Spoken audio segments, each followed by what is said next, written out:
क्या इतिहास की सबसे बड़ी तबाही की शुरुआत एक अकेली गोली से हो सकती है? हो सकती है। और आज हमारे सामने जो दस्तावेज हैं, वो इसी सवाल का जवाब देते हैं। ये प्रथम विश्व युद्ध की कहानी है। एक ऐसी जंग जिसने दुनिया का नक्शा ही नहीं बल्कि इंसानी सोच को भी हमेशा के लिए बदल कर रख दिया। हाँ, और ये एक जरूरी बात है। हम अक्सर इतिहास को मतलब सिर्फ तारीखों में याद रखते हैं, लेकिन इस युद्ध की असली कहानी उन दस्तावेजों में है जो उस दौर की जिंदगियों के बारे में बताते हैं। तो चलिए फिर उसी कहानी को परत दर परत खोलते हैं। 1914 की गर्मियां, यूरोप। अगर आप तस्वीरें देखें तो सब कुछ कितना शांत और खूबसूरत लगता है। बिल्कुल, पेरिस और वियना की सड़कों पर लोग घूम रहे हैं, कैफे भरे हुए हैं, एक तरह की बेफिक्री का माहौल है। लेकिन क्या ये सब सच था या ये एक बड़े तूफान से पहले की खामोशी थी? ये एक बहुत खतरनाक खामोशी थी।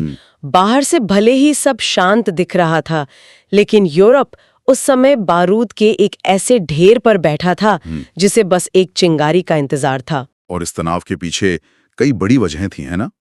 हमारे स्रोत गिनाते हैं राष्ट्रवाद, सैन्यीकरण, साम्राज्यवाद। हाँ, मतलब मेरा देश सबसे महान वाली सोच, हथियारों की होड़, दूसरे देशों पर कब्जा करने की भूख, ये सब तो था ही। लेकिन इन सब में से वो कौन सी एक वजह थी जो सबसे ज्यादा खतरनाक साबित हुई? वो असली टाइम बॉम्ब क्या था? देखा जाए तो असली टाइम बॉम्ब थी गुप्त संधियां, वो सीक्रेट अलायंस जो देशों ने एक दूसरे से पर्दे के पीछे कर रखे थे। गुप्त संधियां मतलब एक ऐसा जाल जिसके बारे में किसी को पूरी तरह पता ही नहीं था। बिल्कुल, एक ऐसा मकड़ी का जाला जिससे बनाने वालों को भी अंदाजा नहीं था कि वो खुद इसमें कैसे फंसेंगे। किसी को ये नहीं पता था कि बोस्निया के एक शहर में चली एक गोली का मतलब जर्मनी का बेल्जियम पर हमला करना बन जाएगा। हर देश को लग रहा था कि उसने अपनी सुरक्षा का इंतजाम कर लिया है। हाँ, जबकि असल में उन्होंने पूरी दुनिया को एक दूसरे से बांध दिया था। एक गिरेगा तो सब गिरेंगे। और फिर वो चिंगारी गिरी 28 जून 1914, साराजेवो में ऑस्ट्रिया हंगरी के राजकुमार की हत्या। यहीं से वो डोमिनो इफेक्ट शुरू हुआ। और उसने सिर्फ एक महीने में पूरे यूरोप को आग में झोंक दिया। ऑस्ट्रिया हंगरी ने इसका इल्जाम सर्बिया पर लगाया और हमला बोल दिया। पर ये एक लोकल झगड़ा एक विश्व युद्ध कैसे बन गया? यहीं पर वो गुप्त संधियों का जाल काम आया। जैसे ही ऑस्ट्रिया हंगरी ने सर्बिया पर हमला किया, सर्बिया को बचाने के लिए उसका दोस्त रूस आ गया। हाँ, और रूस को आता देख ऑस्ट्रिया हंगरी का साथी जर्मनी चुप नहीं बैठ सकता था। उसने ना सिर्फ रूस को धमकी दी, बल्कि एक कदम आगे बढ़कर रूस के दोस्त फ्रांस के खिलाफ भी युद्ध छेड़ दिया। एक मिनट, लेकिन फ्रांस तो इस झगड़े में कहीं था ही नहीं। जर्मनी ने फ्रांस पर हमला क्यों किया? जर्मनी का प्लान था कि वो बिजली की तेजी से पहले फ्रांस को हरा देगा और फिर अपनी पूरी ताकत से रूस से निपटेगा। और इसी जल्दबाजी में उसने एक बहुत बड़ी गलती कर दी।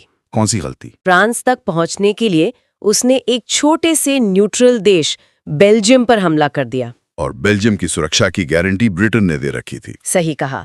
जैसे ही जर्मन सेना ने बेल्जियम में कदम रखा, ब्रिटेन भी युद्ध में कूद गया और बस डोमिनो गिरना शुरू हो गए। जो लड़ाई दो देशों के बीच शुरू हुई थी वो एक हफ्ते के अंदर एक महायुद्ध बन चुकी थी। और सबसे हैरान करने वाली बात यह है कि हर देश यह सोचकर जंग में जा रहा था कि वो क्रिसमस तक घर वापस आ जाएगा। उन्हें अंदाजा ही नहीं था कि वो 4 साल की तबाही में कदम रख रहे हैं। तो अब दुनिया साफ तौर पर दो टीमों में बढ़ चुकी थी। एक तरफ थे मित्र राष्ट्र मतलब एलाइड पावर्स, जिनमें मुख्य रूप से ग्रेट ब्रिटेन, फ्रांस और रूस थे। और दूसरी तरफ थी केंद्रीय शक्तियां यानी central powers, Germany, Austria Hungary और ऑटोमन साम्राज्य। लेकिन इस नक्शे की सबसे जरूरी बात यह है कि इसकी लड़ाई सिर्फ यूरोप में नहीं लड़ी गई। अच्छा, मतलब ये कि इन देशों के साम्राज्य दुनिया भर में फैले थे, तो इसका असर भी पूरी दुनिया पर पड़ा। तो भारत, अफ्रीका, ऑस्ट्रेलिया, कनाडा, इन सभी जगहों के लोगों को भी इस जंग में शामिल होना पड़ा। बिल्कुल, यही वजह है जो इसे पहला विश्व युद्ध बनाती है। ये सिर्फ गोरों की लड़ाई नहीं थी, लाखों भारतीय सैनिकों को फ्रांस के मैदानों में लड़ने के लिए भेजा गया। सोचकर ही अजीब लगता है। हाँ, ये यूरोप का झगड़ा था, लेकिन इसकी कीमत पूरी दुनिया चुका ली थी। तो जब ये सारे देश युद्ध में कूदे तो उन्हें लगा कि ये कुछ महीनों में खत्म हो जाएगा, लेकिन ऐसा हुआ नहीं। ऐसा क्या था इस युद्ध में जो इसे इतना भयानक बनाता है? इसकी वजह थी फैक्ट्री।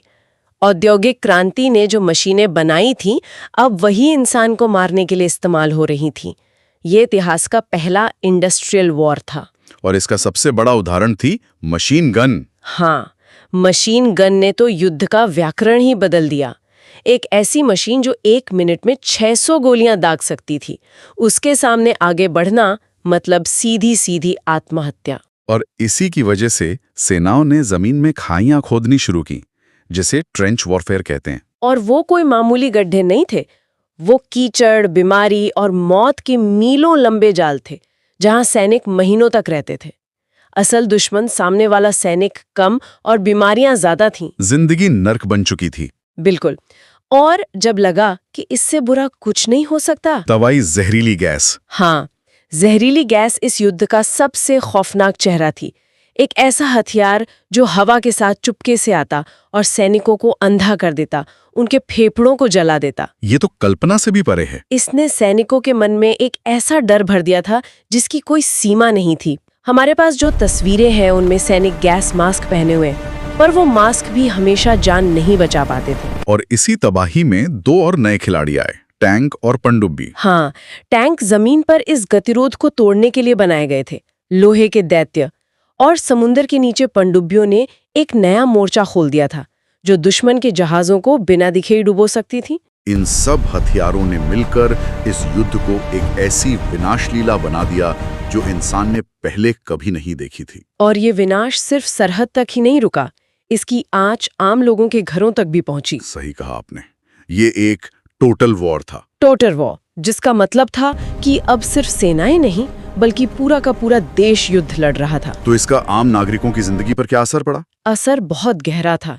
पहली बार शहरों पर हवाई जहाजों से बम गिराए गए, बाजारों से खाना गायब होने लगा, कीमतें आसमान छूने लगीं। लाखों लोगों को अपने घर छोड़कर भागना पड़ा यार। हाँ, युद्ध अब सिर्फ खबरों में नहीं था, वो हर किसी के दरवाजे पर दस्तक दे रहा था। लेकिन इसी तबाही के बीच में समाज में एक बहुत बड़ा बदलाव भी तो आ रहा था, खासकर महिलाओं को लेकर। हाँ, ये इस युद्ध का एक अनचाहा नतीजा था।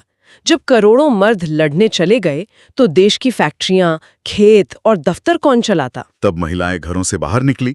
बिल्कुल, उन्होंने हथियार बनाने से लेकर बस चलाने तक हर वो काम संभाला जो पहले सिर्फ पुरुषों का माना जाता था। और इसने समाज में उनकी जगह को लेकर जो सोच थी उसे बदल दिया। हाँ, सदियों पुरानी सोच कुछ ही सालों में टूट गई। उन्हें एक नई आर्थिक आजादी मिली, आत्मविश्वास मिला और इसी के बाद कई देशों में महिलाओं को वोट देने का अधिकार भी मिला। तो युद्ध को चलते हुए 3 साल हो चुके थे। 1917 आ गया था। दोनों तरफ के लाखों सैनिक मारे जा चुके थे, देश कंगाल हो चुके थे, लेकिन लड़ाई एक खूनी गतिरोध में फंसी हुई थी। कोई भी जीत नहीं रहा था। ऐसे में इस डेडलॉक को किसने तोड़ा? इसे तोड़ा एक ऐसे देश ने जो अब तक इस लड़ाई से दूर था, अमेरिका।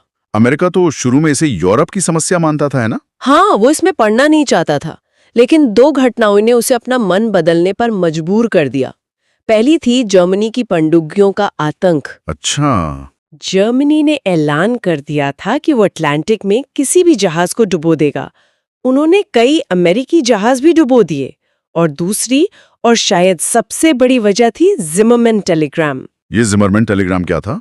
ये एक गुप्त कोड वाला संदेश था जो जर्मनी ने मेक्सिको को भेजा था। मेक्सिको को? हाँ, उसमें जर्मनी मेक्सिको को उकसा रहा था कि तुम अमेरिका पर हमला कर दो और जब हम युद्ध जीत जाएंगे तो तुम्हें तुम्हारे पुराने इलाके जैसे टेक्सास और एरिज़ोना वापस दिलवा देंगे। और ये संदेश पकड़ लिया गया। ब्रिटिश जासूसों ने इसे पकड़ लिया और अमेरिका को दे दिया। बस यही आखिरी कील साबित हुई। तो अमेरिका के युद्ध में आने से क्या फर्क पड़ा? क्या वो असली गेम चेंजर साबित हुआ? वो सिर्फ गेम चेंजर नहीं था, उसने पूरा गेम ही पलट दिया। सोचिए, एक तरफ यूरोप के थके हारे सैनिक थे और दूसरी तरफ अमेरिका के लाखों ताजा दम सैनिक, साथ में उसका असीमित पैसा और औद्योगिक ताकत। इससे तो मित्र राष्ट्रों का हौसला बहुत बढ़ गया होगा। हौसला और ताकत दोनों।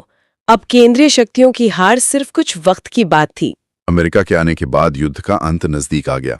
4 साल की लगातार तबाही के बाद 1918 तक जर्मनी और उसके सहयोगी देश घुटनों पर आ चुके थे। उनकी सेनाएं पीछे हट रही थीं और उनके अपने देशों में भुखमरी और विद्रोह फैल रहा था। युद्ध अब और नहीं चल सकता था। और आखिरकार वो दिन आया, 11 नवंबर 1918। 11वें महीने के 11वें दिन सुबह के 11 बजे। एक युद्ध विराम यानी आर्मिस्टिस पर दस्तखत हुए और लड़ाई रुक गई। हमारे पास कुछ सैनिकों की डायरियां हैं जो उस पल के बारे में बताती हैं। एक सैनिक ने लिखा, घड़ी में 11 बजे अचानक सब शांत हो गया। इतनी खामोशी थी कि कानों में दर्द होने लगा। 4 साल 3 महीने और 14 दिन की भयानक तबाही के बाद यूरोप के मैदानों में खामोशी छा गई थी। महायुद्ध खत्म हो चुका था। लेकिन ये खामोशी अपने पीछे एक अंतहीन सन्नाटा छोड़ गई थी। जब धूल बैठी तो दुनिया ने क्या खोया था। जो दुनिया ने खोया उसे हम आज भी पूरी तरह नहीं समझ पाए हैं। आंकड़े सिर्फ एक झलक देते हैं। 2 करोड़ से ज्यादा मौतें। 2 करोड़? हाँ, सैनिक और आम नागरिक दोनों मिलाकर। और 2 करोड़ से ज्यादा लोग घायल या हमेशा के लिए अपाहिज हो गए।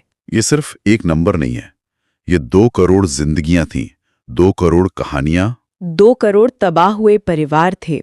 ये एक पूरी पीढ़ी थी जिसे द लॉस्ट जनरेशन कहा गया। पूरे के पूरे गांव ऐसे थे जहां कोई नौजवान मर्द बचा ही नहीं था। यूरोप मलबे का ढेर बन चुका था। ये सिर्फ इंसानों और इमारतों का विनाश नहीं था, ये उम्मीदों और विश्वास का भी विनाश था। दुनिया हमेशा के लिए बदल चुकी थी। तो आज की इस चर्चा के अंत में हम इस सवाल पर वापस आते हैं कि हम इस सबसे सीखते क्या हैं। हमारे सामने जो आखिरी दस्तावेज है वो कहता है, इतिहास सिर्फ कहानी नहीं होता, ये चेतावनी होती है। बिल्कुल, प्रथम विश्व युद्ध हमें यही चेतावनी देता है।